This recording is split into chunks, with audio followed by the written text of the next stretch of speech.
Hi, I'm Jim Rich, and I'm here to be your host for this short video about how the brain conceptually works as it relates to influencing people.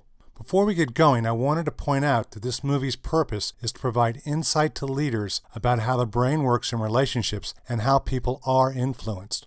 Also, I'm not a brain researcher, and this video was only prepared to dramatically illustrate a few key aspects of what brain researchers believe how the brain works in regard to people's behaviors, especially when people are afraid. When it comes to influencing people, influence is about asking others to change their behaviors. We all know that fundamental change is hard, and it's even harder to change human behavior because of the way our brains are structured. To get started on improving your influencing skills, it's essential to first understand 5 basic areas and actions that take place in the brain and that are involved with influencing. The first area of the brain to examine is the prefrontal cortex area.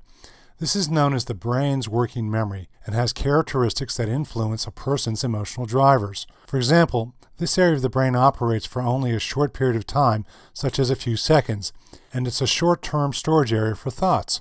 The prefrontal cortex region can become exhausted and use up its brain resources quickly, which means that this area of the brain can shut down when complexity is introduced. Next, there is the basal ganglia.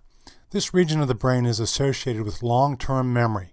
It's the basal ganglia that is the storage area for habits, routines, and every lifetime experience you've encountered. This part of the brain permits a person to have a greater capacity for remembering, and it allows the brain to function more efficiently than the prefrontal cortex. By comparing working memory versus long-term memory, brain researchers find that brain functions of the prefrontal cortex become exhausted because that area of the brain doesn't have enough resources to support complex activities. Thus, it shuts down when complexity is introduced. On the other hand, long-term memory of the basal ganglia is efficient and is preferred when complexity is introduced. This part of the brain allows a person to use less of his or her resources for their brains to function. The third area is the limbic system. This brain region involves a number of brain structures that support brain functions, such as a person's behavior and their long-term memory. This part of the brain is associated with a person's emotions and provides links to critical memory systems. The limbic system helps a person to be influenced or to influence others. Next is the amygdala. This part of the brain involves emotions based on past memories. It reacts to stimulus such as an emotional event or a crisis, and when a crisis happens, the amygdala triggers a physiological response. Brain researchers describe this response as the emotion of fear. And lastly, there are stress hormones that can change how a person thinks by limiting their memory and recall. These stress hormones can include cortisol, adrenaline, and norepinephrine. When these substances are present, stress hormones affect the rational thinking brain by compromising higher-level thinking and decision-making.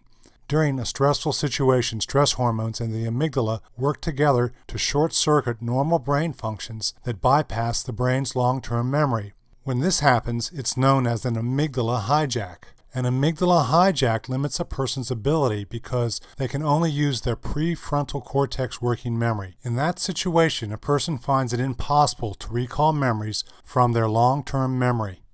This next segment dramatizes how the amygdala gets hijacked by showing a view of how these 5 areas of the brain might interact during a stressful situation. This can include an array of circumstances, from an automobile accident to an argument with a family member, or when a manager asks you about the current status of a project.